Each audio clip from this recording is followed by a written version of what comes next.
If you want to power off your Google Pixel 11 without touching the screen, then what you can do is you can do the force restart of the phone, and then after force restart, immediately you can use the combination of two buttons to go to the fast boot mode. Now, in order to force restart the phone, you have to use the power button and volume up button at the same time, and you will have to hold these two buttons for approximately 10 seconds until the screen shuts down. Once the screen shuts down, you will have to use power button and volume down button, and you will have to hold these two buttons until you see the fast boot mode. But be aware that, at least in my case, Google Pixel 11 takes a bit of time to properly force restart, so you will need to hold these buttons for even like a minute or so. First, let's force restart the phone. So I'm gonna press and hold power and volume up buttons. And while holding these two buttons, we just need to wait for the screen to shut down. And I assume that now it is going to be off.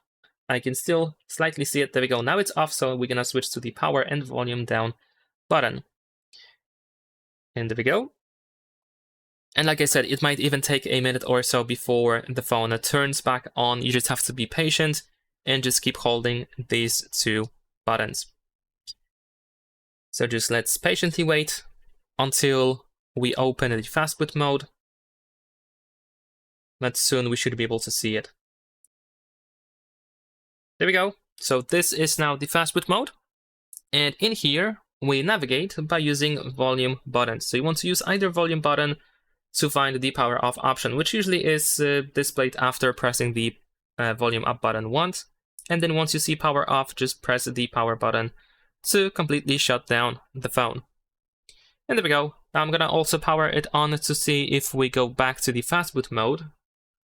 But I assume, yeah, I think it is back into the normal mode, so that shouldn't be a problem once you can actually use the touch screen. And that's pretty much it. Leave a like and subscribe.